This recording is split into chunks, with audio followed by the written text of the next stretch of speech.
Drama की शुरुआत हमारी फीमेल लीड सूजी से होती है, जिसे अभी हमारे मेन लीड जियांग का कॉल आया होता है। कॉल पर उसकी आवाज़ सुनते के साथ ही सूजी डर जाती है और जियांग उसे कह रहा होता है कि फाइनली मैंने तुम्हें ढूंढ ही लिया।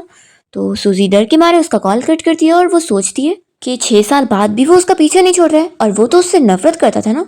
फिर वो जल्दी से अपना सामान पैक करने लगती है और अपने फ्रेंड जाओ को कॉल करके बता देती है कि जियांग ने मुझे ढूंढ लिया है, इसलिए मुझे जल्दी से यहाँ से निकलना होगा। फिर वो यहाँ निकलने वाली होती है कि तभी उसके मेन गेट से जियांग यहाँ पर घर में उसके आ जाता है और कहने लगता है कि वाइफ तुम कहाँ पर जा रही हो। तो सुजी फिर प्रिटेंड करने लगती है कि मैं वो नहीं हूँ जिसे तुम समझ रहे हो। तो वो उसे तुरंत ही रोक देता है और कहता है कि हाँ तुम पहले से काफ़ी डिफरेंट लग रही हो। वो याद कर रहा होता है कि पुराने टाइम में कैसे उसने उसकी गाल पर केक लगाया था, तो वैसे ही वो उसकी लिपस्टिक को लगा देता है और कहता है कि अब बिल्कुल सेम लग रही हो। सुजी उसे कहने लगती है कि जियांग तुम मुझे जाने दो। तो फिर वो कहता है कि तुमने मेरे ग्रैंडपा से 20 मिलियन ली थी ना, तो क्या इतने सारे पैसे लेने के बाद भी तुम्हारी लाइफ इतनी खराब चल रही है। तो फिर वो कहती है कि सिर्फ 20 मिलियन ही थे ना, मैंने खर्च कर दी, और वैसे भी तुम तो अपनी इतनी रिच फैमिली के वारिस हो ना, तुम्हें आखिर क्या है, तुम मुझ जैसी झूठी को भूल के नहीं जाते हो, मेरे पीछे क्यों पड़ गए हो। जियांग कहता है कि तुम बिल्कुल सही कह रही हो।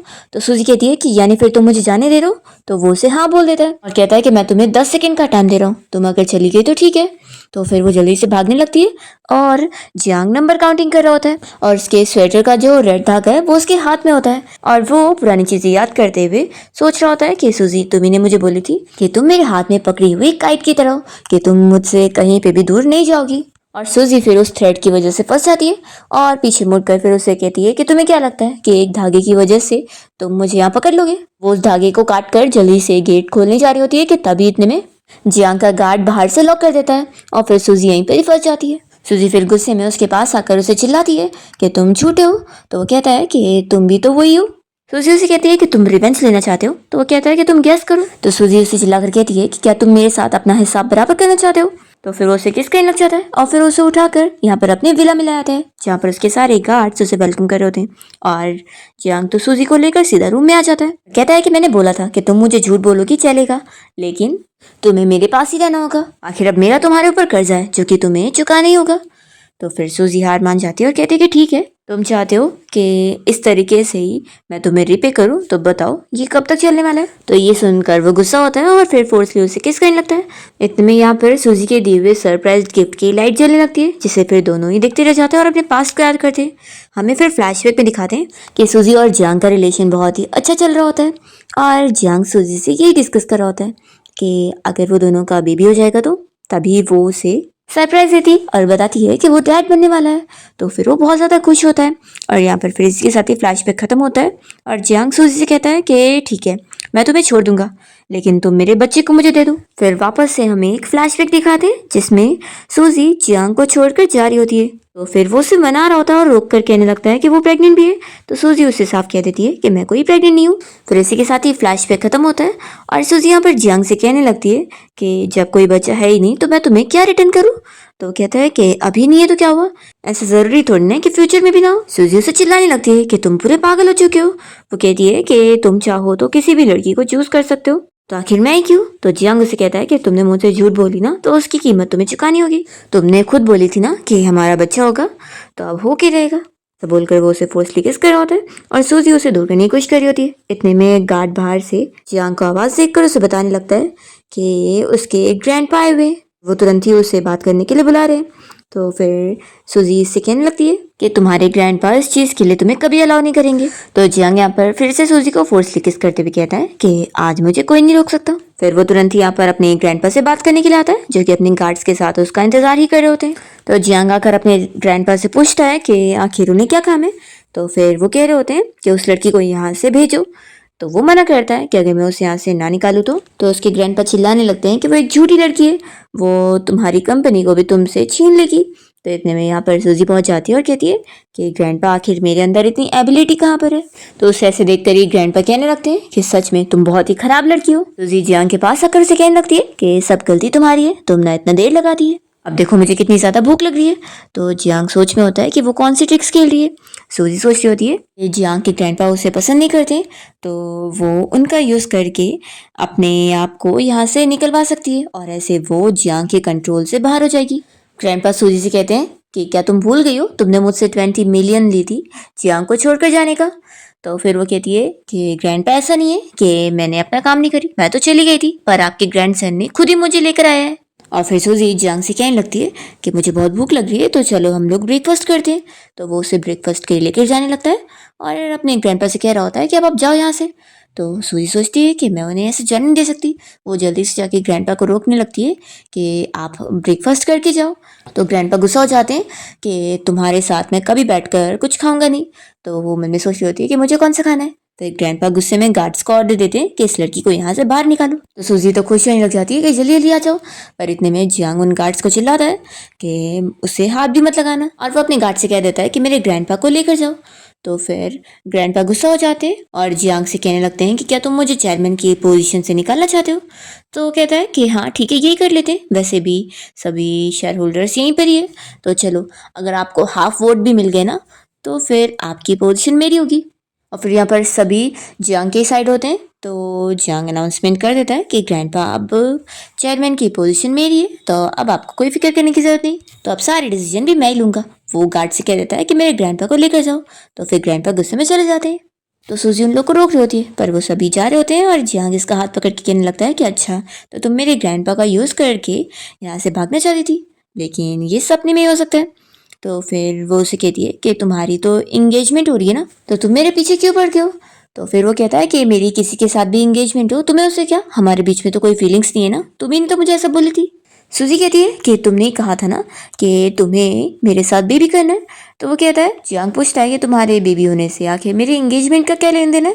तो सूजी चिल्लाती है कि क्या मैं अपना बेबी इसलिए करूँ ताकि तुम और तुम्हारी वाइफ मिलकर उसे पालोगे। तो जियांग उसे कहने लगता है कि तुम बस एक मामूली लड़की हो जिसे मुझसे झूठ बोलने का अब कर्जा चुकाना होगा, और तुम्हारा बच्चा भी यही डिजर्व करता है। तो सुनते के साथ ही सूजी गुस्सा होती है और उसे थप्पड़ लगा देती है। तो जियांग गुस्से में फिर सूजी को उठा के रूम में लेकर जाता है और उसके हाथ और पैर को हथकड़ी में बांध देता है। तो वो चिल्लाई जा रही होती है और जियांग उससे कह रहा होता है कि ये तुम्हारी पनिशमेंट है क्योंकि तुमने मेरी बात नहीं सुनी, जब तुम अच्छे से सुनोगी तो मैं इसे वापस खोल दूंगा। ऐसा कहकर वो चला जाता है। फिर नेक्स्ट मॉर्निंग वो रूम में आता है और सूजी से कहता है कि ब्रेकफास्ट करने चलो। तो वो चिल्लाती है कि मुझे कुछ नहीं खाना। तभी यहाँ वो उसके हाथ खोल देता है और कहता है कि ठीक है फिर अब तुम मुझे खाते हुए देखो। फिर वो ब्रेकफास्ट कर रहा होता है और सूजी बस यहाँ उसे बैठ कर देखती होती है। फिर ब्रेकफास्ट के बाद वो अपना यहाँ पर कोट पहनने लगता है और सूजी को टाई पहनाने बोल रहा होता है। वो नहीं मान रही होती है, तो फिर वो उसका हाथ पकड़ के खुद ही टाई पहनने लगता है और हमें पास्ट का फ्लैशबैक दिखाते हैं जिसमें सूजी उसकी टाई पहनाने में हेल्प कर रही होती है और वो कह रही होती है कि उसे ये करना बहुत पसंद है, वो उसके साथ ऐसी अच्छी लाइफ बिताना चाहती है। फ्लैशबैक खत्म होता है और जियांग यहाँ से जाने से पहले उसे गुड बाय किस देने को बोल रहा होता है जैसे वो पास्ट में उसे करा करती थी। पर यहाँ पर अब सूजी नहीं मान रही होती है और उसे कहने लग जाती है कि क्या तुम मेरे साथ घर घर खेलना चाहते हो, ये सब बस कुछ भी नहीं था, क्या तुम्हें अभी भी वो 6 साल पहले वाली लाइफ जीनी है। जियांग कहता है कि हाँ मुझे 6 साल पहले का सब कुछ अच्छी तरीके से याद है, और मैंने बोला ना कि झूठ बोलने की कीमत तुम्हें चुकानी होगी, तो जो झूठ तुमने बोली थी अब उसे तुम्हें सच करना होगा। फिर फ्लैशबैक में हमें दिखाते हैं कि सूजी ने जियांग को बोली होती है कि वो हर रोज उसे ऐसी गुड बाय किस देकर ही काम के लिए भेजेगी। फिर फ्लैशबैक खत्म होता है और जियांग कह रहा होता है कि लगता है तुम भूल गई हो तुमने क्या बोली थी, और फिर वो उसे फोर्सली किस कर रहा होता है। तो सूजी उसे दूर कर देती है। यहाँ से फिर वो उसे बताते हुए जाता है कि वो 6 बजे ऑफिस से घर आ जाएगा, तो वो उसका इंतजार करे। ऐसा बोलकर जैसे ही घर से बाहर निकलता है तो सूजी जल्दी से उसके पास एक कांच का ग्लास फेंक देती है और चिल्लाती है कि मुझे यहाँ से जाने दो। तो यहाँ पर फिर जियांग मेट्स को ऑर्डर देता है कि इसे क्लीन करो और अपना चला जाता है।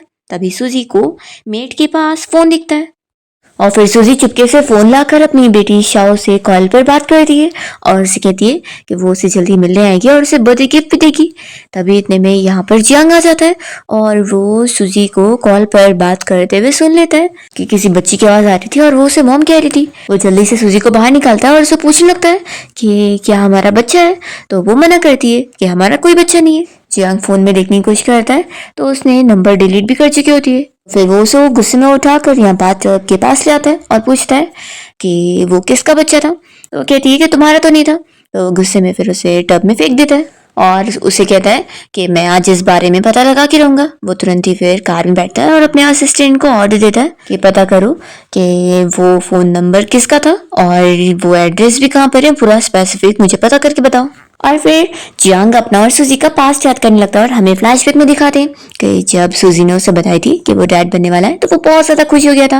और फिर एक दिन सूजी उसे कहती है कि वो प्रेग्नेंट है भी नहीं और उसने पैसों के लिए उसे प्यार करने का झूठा नाटक करी थी और अब वो पैसों के लिए उसे छोड़कर जा रही है। फ्लैशबैक खत्म होता है और जियांग सोचने पड़ जाता है कि सूजी क्या तुमने बस मुझे झूठी किसी बच्चे की आवाज़ सुनाई थी ताकि मुझे झूठी होप मिले कि हमारा सच में बच्चा एग्जिस्ट करता है। नेक्स्ट सीन में जियांग जब ऑफिस से घर आता है तो वो गुस्सा होता है कि सूजी यहाँ उसका इंतजार नहीं कर रही है। वो जल्दी से रूम में आता है तो देखता है कि वो तो बीमार पड़ी होती है और मेड उसे बताती है कि उसने जो उसके पैर में जंजीर बांधा था उससे उसे ऑलरेडी चोट लगी थी और क्योंकि वो चोट आज पानी से भीग गई इसलिए इन्फेक्शन हो गया और उसे बुखार भी हो चुका है। तो जियांग फिर मेडिसिन ले लेता है और यहाँ पर सूजी के पैर में वो लगा रहा होता है। सूजी उसके पास अपने पैर को नजदीक नहीं करी होती है तो फिर वो टाइटली पकड़ के उसे बैंडेज कर रहा होता है। तो फिर वो कहने लगती है कि जब तुम पिछली बार बीमार थे तो मैंने तुम्हारी इतनी केयर करी थी।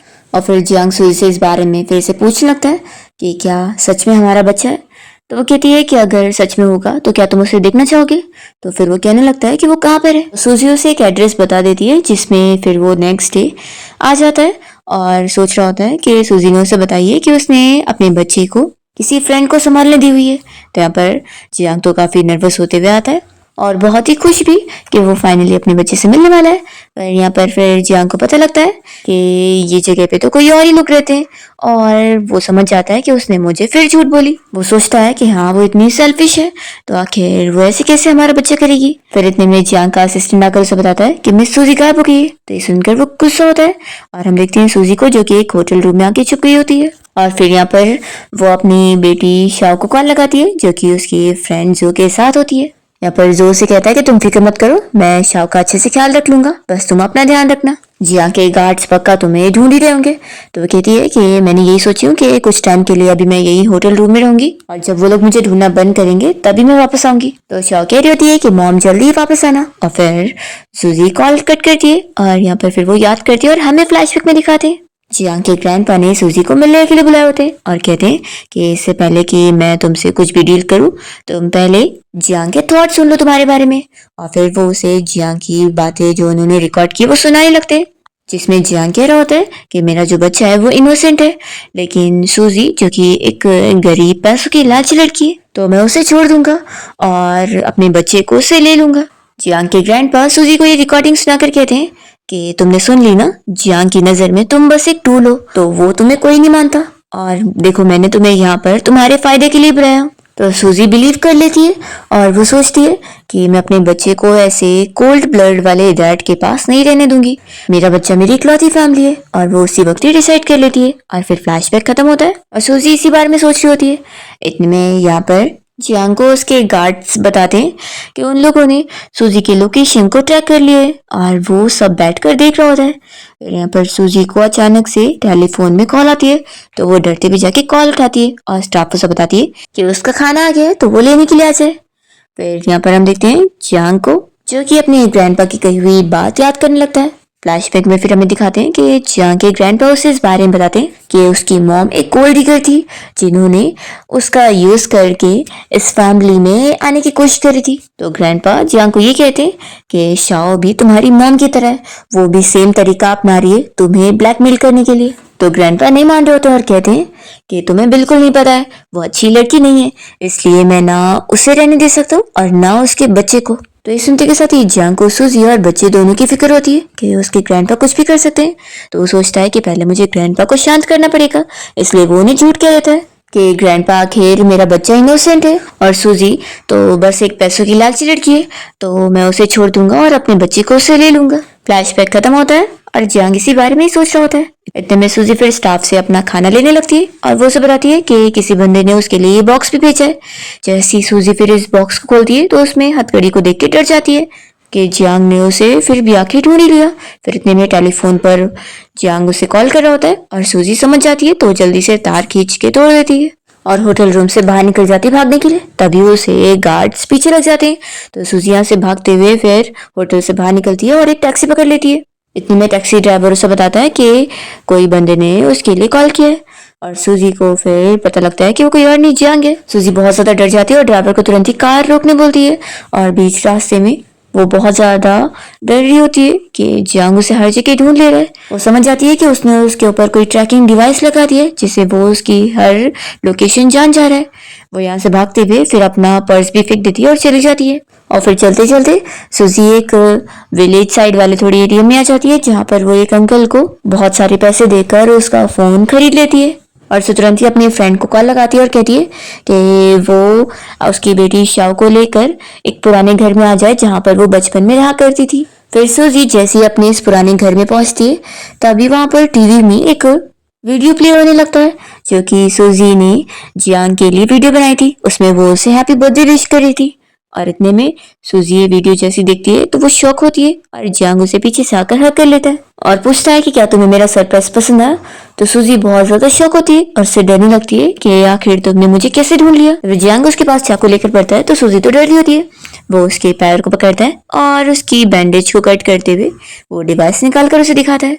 तो सूजी शॉक होती है कि जब वो उसे ये बैंडेज लगा रहा था तभी उसने ये डिवाइस छुपा दिया था। वो उसके फेस के पास चाकू लाते हुए उसे डराते हुए पूछ रहा होता है कि ये बताओ मेरे दिए हुए गिफ्ट को तुमने पहनी क्यों नहीं हो। तो सूजी कह रही होती है कि सॉरी मुझसे गलती हो गई। तो वो कहता है कि कोई बात नहीं, मुझे पता है कि तुमने उसे खो दी होगी तो मैं लेकर आया हूँ। और वो वापस से उसके हाथ में हथकड़ी लगा देता है। दूसरी तरफ हम देखते हैं कि जो शाओ को कार से लेकर आ रहा होता है और शाओ तो बहुत ज्यादा खुश होती है कि फाइनली मैं मम्मी से वापस मिलने वाली हूँ। दूसरी ओर सूजी डरी होती है कि शाओ अभी यहाँ पर आ जाएगी और ये उसे देख लेगा, मुझे कुछ करना होगा यहाँ से निकलने के लिए। फिर वो बहाने बनाकर उसके सामने एक्टिंग कर रही होती है कि मुझसे गलती हो गई, अभी मुझे माफ कर दो, मैं अगली बार ऐसा नहीं करूंगी, तो मुझे छोड़ दो और एक्सप्लेन करने दो।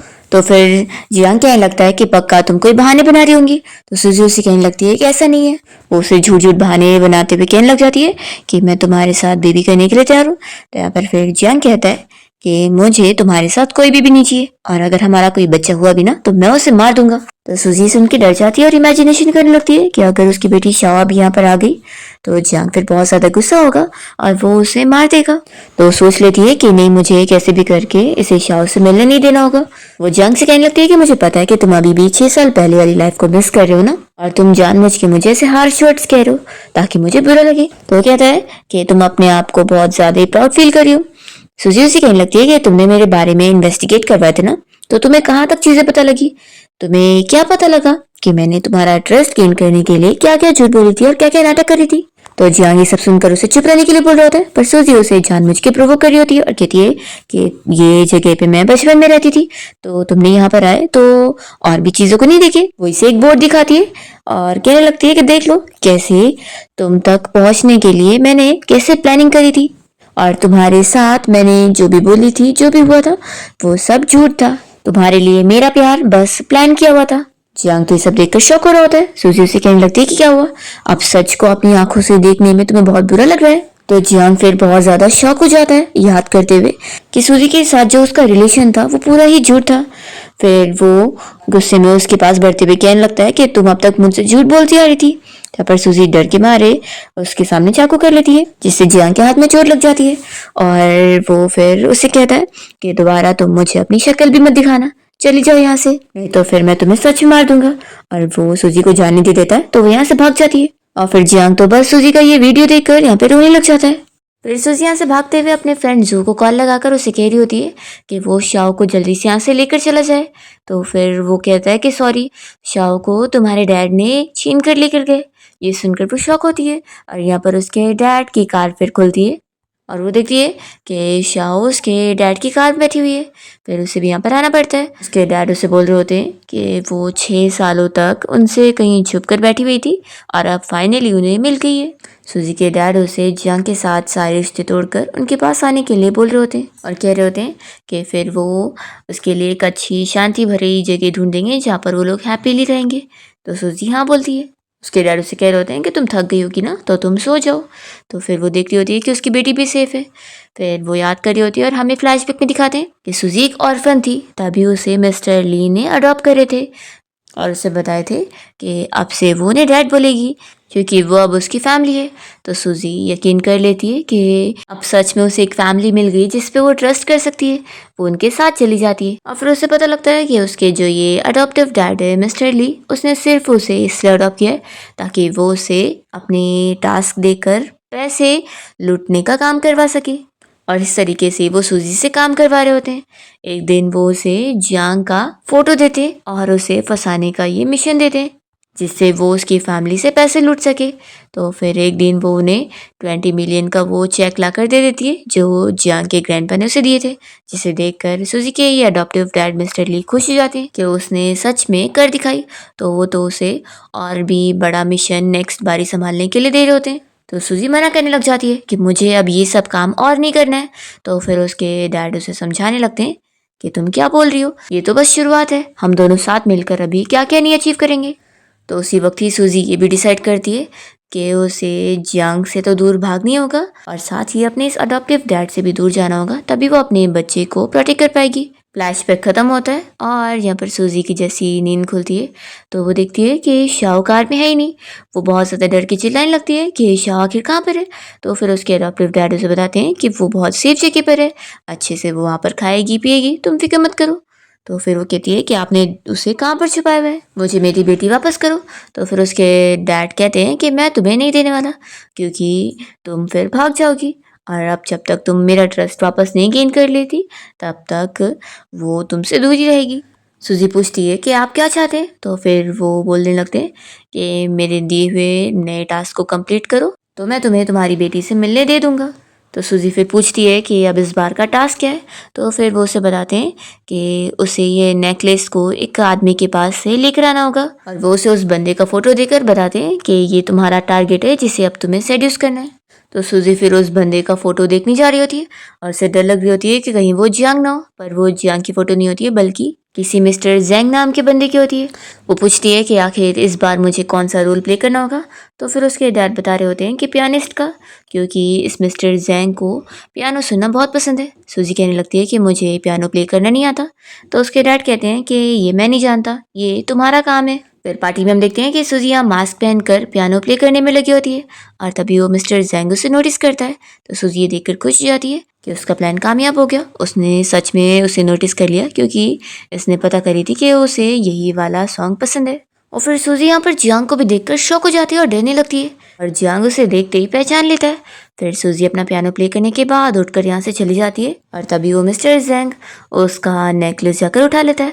फिर सूजी छुप कर जा रही होती है कि तभी इतने में जियांग अचानक से उसे पकड़ता है और उसका मास्क हटाकर उसे देख लेता है और उसे कहने लगता है कि मैंने बोला था ना कि दोबारा मुझे कभी दिखना मत, नहीं तो मैं तुम्हें मार दूंगा। फिर इतने में यहाँ पर मिस्टर जैंग आ जाता है और सूजी फिर जल्दी से भाग लेती है। मिस्टर जैंग आकर जियांग से कह रहा होता है कि आखिर तुम एक लड़की से आर्ग्यूमेंट क्यों कर रहे थे। तो जियांग कहता है कि मिस्टर जैंग तुम्हें अपनी सारी एनर्जी ना अपनी फैमिली के ज्वेलरी बिजनेस में लगानी चाहिए। मिस्टर जैंग कह रहा होता है कि इसकी तुम फिक्र मत करो। फिर वो उसे वो नेकलेस दिखाने लगता है जो सूजी भूल के चली गई थी। वो कहता है कि ये उसी लड़की का है, तो क्या तुम उसे रिटर्न करना चाहोगे। तो जियांग कहता है कि तुम कुछ ज़्यादा सोच रहे हो, मेरा उस लड़की के साथ कोई रिलेशन नहीं है।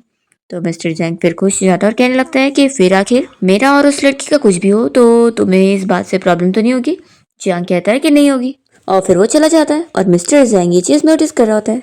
दूसरी ओर हम सूजी को देखते हैं जिसे यहाँ पर फिर उसके अडॉप्टिव डैड की कॉल आई होती है और वो उसे कॉल पर कह रहे होते हैं कि उसने आखिर मिस्टर जैंग को फंसाने की कोशिश क्यों नहीं करी। तो वो कहती है कि अगर मैं इतनी जल्दी कर दी तो ये कुछ ज़्यादा ही अजीब लगता। वो कह रही होती है कि डैड मेरी शाओ से बात करवा दो, मुझे उसकी आवाज़ सुननी है। तो फिर उसके डैड कह देते हैं कि पहले वो मिस्टर जैंग की गर्लफ्रेंड बन जाए तो ही वो उसे शाओ से कॉल करवाएंगी। ऐसा बोलकर वो तुरंत ही कॉल कट कर देते हैं और इतने में सूजी के पास यहाँ पर फिर जियांग का असिस्टेंट आया होता है और उसे बताता है कि मिस्टर जियांग उसे मिलना चाहते हैं। फिर वो उसे अपने साथ लेकर जाता है और सूजी जियांग से आकर कहने लगती है कि तुम मुझे जाने दे दो। तो वो कहता है कि ऑफ कोर्स जाने दूंगा। तो सूजी कहती है कि तुम करना क्या चाहते हो। तो जियांग बताता है कि उसका जो पार्टनर है मिस्टर जैंग वो शादी करना चाहता है। तो वो कहता है कि तुम उसे शादी करने से रोक दो। सूजी कहती है कि तुम्हारा मतलब क्या है। तो वो कहता है कि तुम उसे सेड्यूस करो, जो करने में तुम सबसे ज़्यादा अच्छी हो। सूजी गुस्से में फिर मान जाती है कि ठीक है और यहाँ से जाने लगती है। तो जियांग उसका हाथ पकड़ के रोकता है और कहता है कि अभी तुम्हारे मेथड्स इतने अच्छे नहीं है तो मैं तुम्हें सिखा देता हूँ।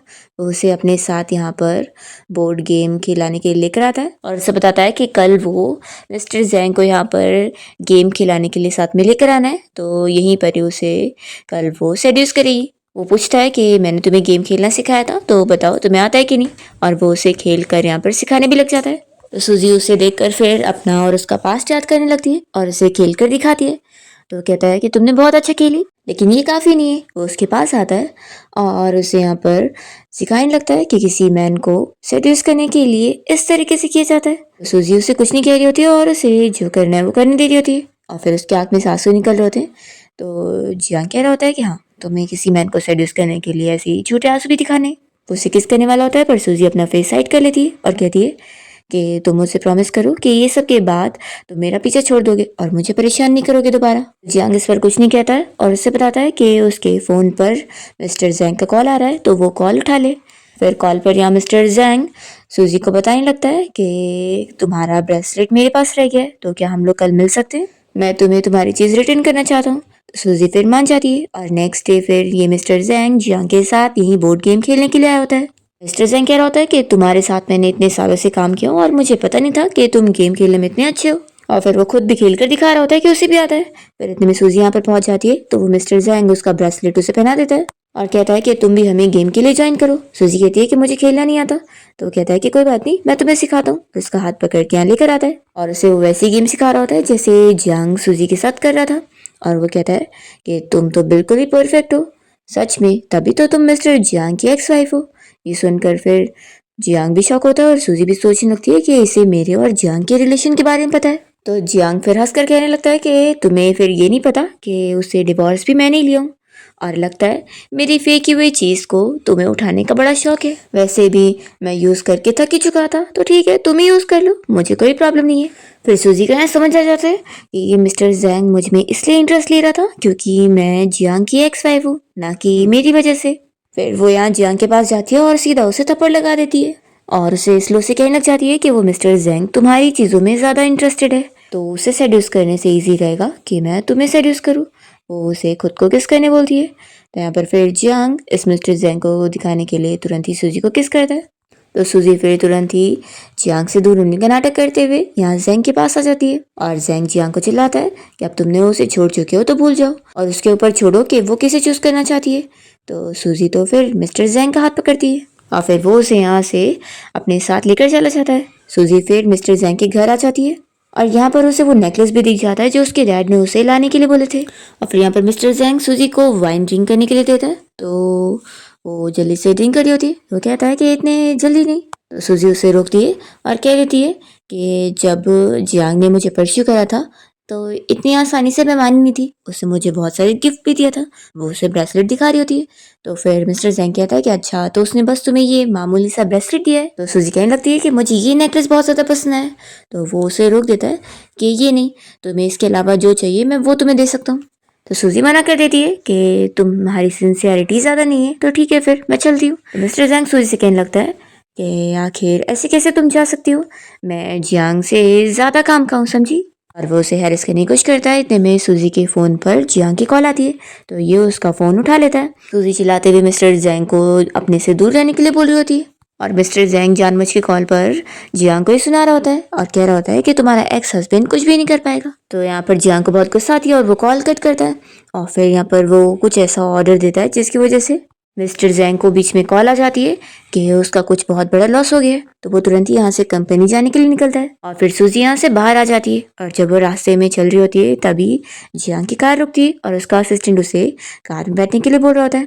तो सूजी फिर जियांग के पास कार में बैठ जाती है और जियांग उसे कॉन्ग्रेचुलेट कर रहा होता है कि उसने मिशन सक्सेसफुली कंप्लीट कर ली।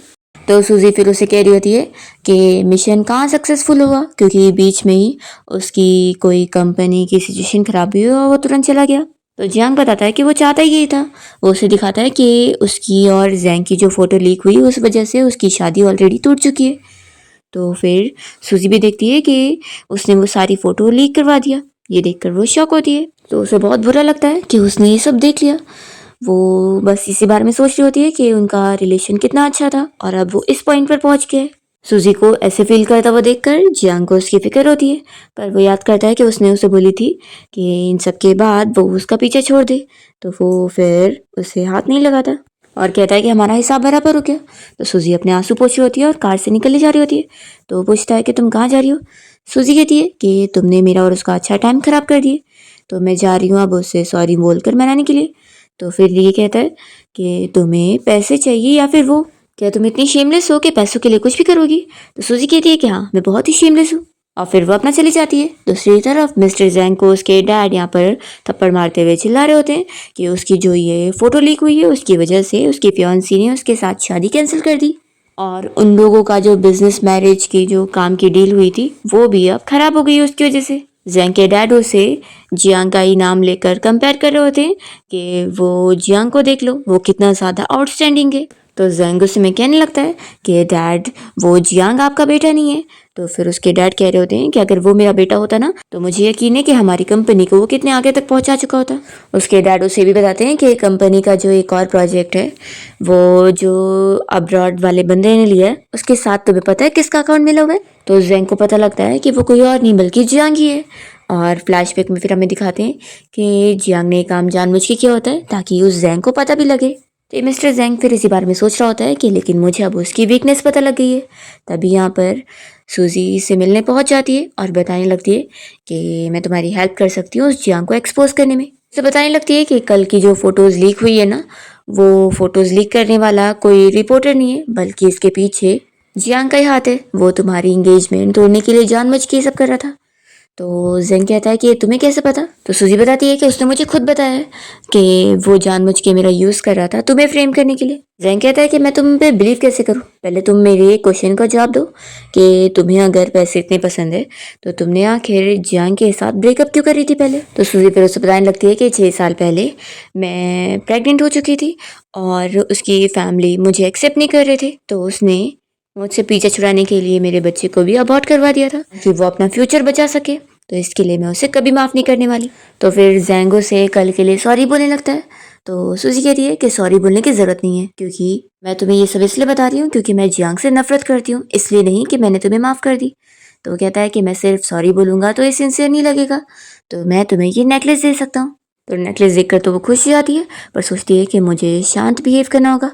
वो कहती है कि तुम्हारा क्या मतलब है? तो फिर वो कहता है कि फिक्र मत करो, मैं इसे तुम्हें फ्री में देने की बात नहीं कर रहा हूँ, बल्कि ये हम दोनों के बीच में डील होगी कि तुम मेरी हेल्प करोगी जियांग से बदला लेने में, और ये नेकलेस जो तुम्हें पसंद है मैं वो बदले में तुम्हें दे दूंगा, हम दोनों का ही बेनिफिट है। तो सूजी कहती है कि मुझे करना क्या होगा? तो फिर वो कह रहा होता है कि आखिर अब तुम जियांग की वीकनेस हो, इसलिए मैं चाहता हूँ कि तुम मेरे साथ इंगेजमेंट करो। इंगेजमेंट के दूसरे ही दिन मैं सभी के सामने तुम्हें इस नेकलेस को पहनाऊंगा गिफ्ट के तौर पे। सूजी पूछती है कि तुम ऐसा क्यों कर रहे हो? तो फिर वो कहता है कि मैं जियांग को ये दिखाना चाहता हूँ कि जिस चीज़ को वो सबसे ज़्यादा पसंद करता है वो उससे मैंने छीन लिया हूँ, और फिर वो कितना पागल होगा, और इस तरीके से मैं उससे अपना रिवेंज लूंगा। तो सूजी भी मान जाती है इस डील के लिए और दोनों हैंडशेक कर लेते हैं। फिर एंगेजमेंट वाला दिन आ जाता है और जैंग सूजी को सभी के सामने वो नेकलेस पहनाने जा रहा होता है। तो वो खुश हो रही होती है कि उसका मिशन अब कंप्लीट होने वाला है, पर इतने में यहाँ पर जियांग पहुंच जाता है और सूजी को गुस्सा आती है कि वो नेकलेस वो पहनाते पहनाते रुक गया। फिर यहाँ पर जैंग कहने लगता है कि मुझे पता नहीं था कि तुम यहाँ मेरी एंगेजमेंट पार्टी में जरूर आओगे। तो जियांग कहता है कि ऐसे कैसे नहीं आता, आखिर मुझे तुम्हें कॉन्ग्रेचुलेट जो करना था। जैंग कहता है कि कोई बात नहीं, अगर तुम नहीं भी आते तो मैं समझ के ले लेता कि आखिर तुम जिससे प्यार करते थे वो अब किसी और की वुमेन बनने जा रही है, तो तुम ये कैसे देख पाओगे? तो चलो अब हमें ब्लेस कर दो। तो जियांग कहता है कि ब्लेस मैं बाद में करूँगा। वो तभी यहाँ पर सूजी को अपनी तरफ खींच लेता है और कहता है कि तुम्हारी फियांसी अब मेरी है, और वो उसे लेकर जाने लगता है। तो सारी पब्लिक यहाँ पर बातें करने लगती है और जैंग फिर यहाँ पर मिस्टर जैंग के डैड से कहता है कि मैं लेके जाऊँ ना, तो वो हाँ ही बोलते हैं। तो जैंग चिल्ला रहा होता है कि डैड आप इसके साथ क्यों हैं? तो फिर वो उसे कहते हैं कि हम इससे पंगा नहीं ले सकते, नहीं तो ये हमें बैंकरप्ट करवा देगा। जियांग कहता है कि दोबारा मेरी चीज़ को हाथ लगाने की भी नहीं सोचना, मेरी चीज़ को चाहे मैं खुद छोड़ दूँ या वो मुझसे खो जाए, वो मुझसे कोई नहीं ले सकता। और फिर यहाँ से जियांग सूजी को अपने साथ कार में ले आता है और वो बहुत ज़्यादा गुस्सा होती है। तो फिर वो पूछता है कि तुम क्यों गुस्सा हो? क्या इसलिए क्योंकि तुम्हें जैंग से ये चीज़ नहीं मिली? ऐसा बोलकर उसे नेकलेस दिखा रहा होता है। तो सूजी कहती है कि लाओ मुझे दे दो। तो फिर वो कहने लगता है कि मुझे समझ नहीं आ रहा कि तुमने इतने सब कुछ प्लान करी उस जैंग के क्लोज जाने के लिए बस इस नेकलेस की वजह से, आखिर क्यों? तो कहती है कि हाँ, नेकलेस के लिए मैंने सब करी। यांग पूछने लगता है कि मैं तो तुम्हें इससे बेटर चीज़ें दे सकता हूँ, तो ये नेकलेस ही तुम्हें क्यों चाहिए? तो वो नहीं बता रही होती है। जियांग कहता है कि तुम्हें कोई फोर्स कर रहा है या फिर तुम्हारा कोई ऐसा सीक्रेट है जो तुम बता नहीं सकती। तो सूजी फिर अपने अडॉप्टिव डैड के बारे में सोच रही होती है कि उसने ही उसे धमकी दी है कि अगर वो ये काम नहीं करेगी तो वो उसे उसकी बेटी से नहीं मिलवाएंगे। सूजी यहाँ पर जियांग को कहती है कि नहीं, ऐसा कुछ भी नहीं है, मुझे बस वो नेकलेस पसंद है। जियांग कहता है कि अब ये नेकलेस मेरे पास है, तो बताओ तो तुम कैसे इसे लोगी। तो कहती है कि तुम बताओ कि तुम क्या चाहते हो।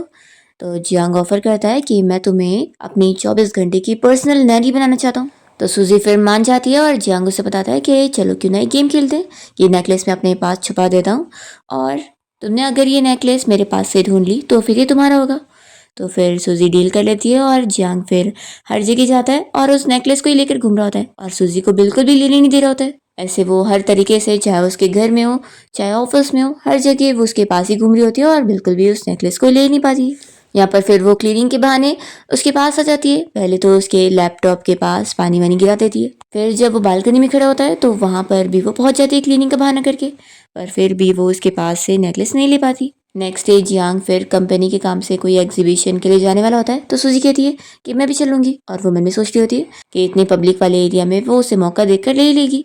जियांग कहने लगता है कि मैंने तुम्हें कब लेके चलने का वादा किया। तो वो कहती है कि आखिर मैं पर्सनल लेनी चाहूँ तो मैं तो चलूंगी। फिर लोग बिजनेस ट्रिप के लिए एक होटल पहुंच जाते हैं, जहाँ पर जियांग सूजी से एक नई डील करता है कि काम करते हैं, अगर तुमने ये नेकलेस ले ली और तुम पकड़ी गई तो फिर मैं इसे ले लूंगा, लेकिन अगर तुम पकड़ी नहीं गई तो बहुत अच्छी बात है।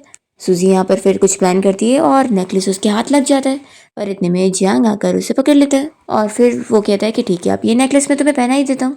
वो सूजी को पहना रहा होता है और हम देखते हैं कि इसी होटल में सूजी के अडॉप्टिव डैड भी आए होते हैं और वो इन लोग को देख रहे होते हैं। जियांग सूजी को नेकलेस पहनाने के बाद उसे कहने लगता है कि अब तुम जिंदगी भर इस नेकलेस को पहनी रहो। तो वो शौक होती है और समझ जाती है देखकर कि उसमें कोई लॉक लगा हुआ है और अब वो खुल नहीं रहा है। जियांग कहता है कि इसकी चाबी मेरे पास है और ये मैं तुम्हें नहीं दूंगा।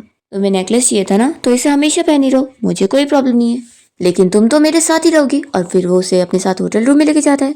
नेक्स्ट मॉर्निंग सूजी उससे फिर से की मांग रही होती है, पर वो नहीं देता और चला जाता है।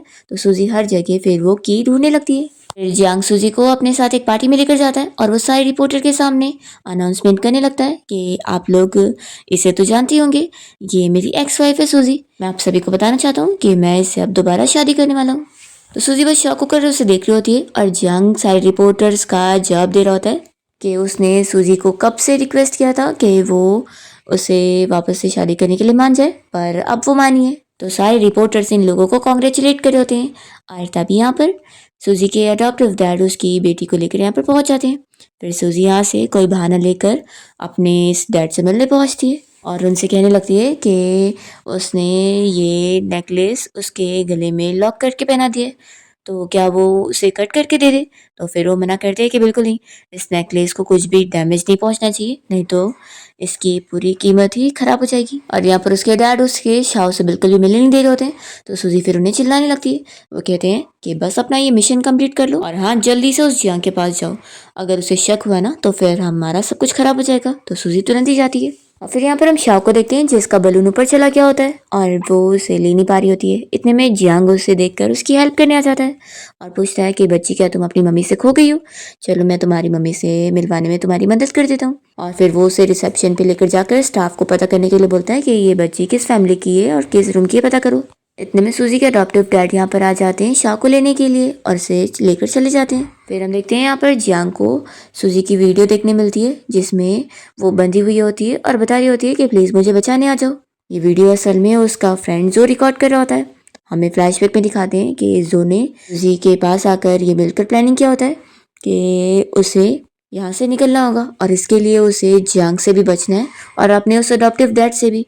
तो फिर लोग जो प्लान बनाते हैं उसके हिसाब से सूजी इस नेकलेस को कट कर देती है और अपने डैड को बता देती है कि नेकलेस अब निकल चुका है और वो टेरेस पर उनसे मिलेगी।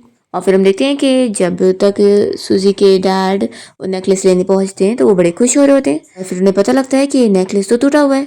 और इतने में फिर जियांग अपने गार्ड्स के साथ पहुंच जाता है उन्हें अरेस्ट करवाने के लिए और वो कहने लगता है कि मुझे आपके बारे में सब पता लग गया कि आपने अब तक सूजी का यूज़ करते हुए मुझे धोखा दिलवाया, इन सब के पीछे आप ही थे। और दूसरी तरफ हम देखते हैं कि सूजी ने जो भागने का प्लान बनाई होती है वो उसी में लगी होती है, पर जियांग को पता लग जाता है और वो सूजी को पकड़वा लेता है। फिर उसने एक साइकेट्रिस्ट से बात करके सूजी को हिप्नोटाइज करने का प्लान बनाया होता है ताकि सूजी की याददाश्त चली जाएगी तो वो उसके साथ हमेशा साथ में रहेगी। फिर सूजी को हिप्नोटाइज करवाने के बाद जियांग सूजी को ये बताता है कि वो उसका हस्बैंड है और सूजी को कुछ भी याद ही नहीं आ रहा होता है, तो वो उसके साथ चलने को मान जाती है। पर फिर धीरे धीरे सूजी को पुरानी सारी मेमोरीज आने लगती है कि वो तो जियांग से नफरत करती है और उन दोनों के बीच में कैसा रिश्ता था। पर जियांग फिर से डॉक्टर को बुलवा कर वापस से उसे हिप्नोटाइज करवाता है और डॉक्टर कहता है कि वापस अब उसे कुछ भी याद नहीं आएगा। पर रास्ते में जब ये लोग कार से जा रहे होते हैं तो सूजी का फ्रेंड जो सूजी को काफ़ी आवाज़ दे रहा होता है कि क्या वो उसे पहचान नहीं पा रही है। तब पर जियांग को गुस्सा आती है और फिर वो अपने गार्ड्स को बोलकर जो को पकड़वा लेता है और उसे चिल्लाने के लिए आता है। तो जो फिर इसे इसकी बेटी शाओ के बारे में बता देता है कि वो असल में उसकी खुद की सगी बच्ची है। तो जियांग शॉक होता है और फिर अपनी बेटी शाओ से मिलने के लिए जाता है और उसे डीएनए टेस्ट के रिजल्ट भी मिल जाते हैं कि सच में उसकी बेटी है। तो वो उसे हक करके रोने लगता है। दूसरी ओर सूजी अकेले घर में होती है और उसे फिर से पुरानी सारी चीज़ें याद आ जाती है। तो वो तुरंत ही अपनी बेटी शाओ को ढूंढने के लिए जाती है और जैसे ही जियांग उसे घर लाया होता है तो सूजी उसे चोट पहुंचा देती है और यहाँ पर अपनी बेटी शाओ को पीछे करते हुए उसे कह देती है कि तुम हमसे दूर रहो, मैं तुम्हें कभी अपनी बेटी को नहीं देने वाली हूँ। और फिर वो अपने आप को मारने का डराती है और कह देती है कि अगर तुम मेरे नज़दीक भी आए ना तो मैं खुद ही मर जाऊंगी, इसलिए मुझे यहाँ से जाने दे दो। तुम आखिर ऐसी गिरी हुई हरकत कैसे कर सकते थे। तो जियांग उससे माफ़ी मांगता है कि उससे गलती हो गई और वो मान जाता है कि ठीक है, तुम अपने आप को चोट मत पहुंचाओ, तुम जा सकती हो। तो सूजी फिर भाग जाती है और फिर वो अपनी बेटी के साथ अपनी हैप्पी लाइफ जी रही होती है। दूसरी तरफ जियांग उन लोग की सेफ्टी के लिए हर चीज़ के अरेंजमेंट वगैरह करवा रहा होता है और फिर हम देखते हैं कि जियांग एक प्लानिंग करता है जिसमें वो अपना खुद का झूठा एक्सीडेंट करवा कर याददाश्त जाने का नाटक करता है ताकि फिर वो सूजी के पास ही रह सके। यहाँ पे डॉक्टर सूजी को सब झूठ झूठ बताता है कि उसकी इतनी मेमोरी लॉस हो गई है कि वो अपनी 20 साल की एज पर पहुंच गए जब सूजी और वो डेट कर रहे थे उस टाइम पर वाली। यहाँ पर फिर वो सूजी को प्यार करने वाले ही वैसी चीज़ें प्रिटेंड करने लगता है। तो सूजी फिर यकीन कर लेती है कि सच में उसकी याददाश्त चली गई है। तो फिर वो उसके साथ अच्छे से रहने लग जाती है और अपने फ्रेंड जो को भी कॉल करके इस बारे में बता देती है। और यहाँ पर जियांग तो बस सूजी को पाने के लिए नाटक कर रहा होता है और उसके साथ अच्छे से रह रहा होता है। दोनों काफ़ी अच्छा टाइम भी स्पेंड कर रहे होते हैं और साथ में माउंटेन वाली जगह पर घूमने गए होते हैं और शाओ यहाँ पर खो जाती है। तो ये सारे लोग फिर शाओ को ढूंढने निकलते हैं और जियांग तो शाओ को ढूंढते हुए काफ़ी चोट में भी आ जाता है और पर वो शाओ को सेफली बचा लेता है और यहाँ पर सूजी से कहता है कि तुम इसे लेकर जाओ। तो सूजी फिर जियांग की बातें सुनते के साथ ही समझ जाती है कि वो बस अब तक झूठा याददाश्त जाने का नाटक कर रहा था। वो कहता है कि तुम अभी मेरी फिक्र मत करो और इसे ही लेकर जाओ।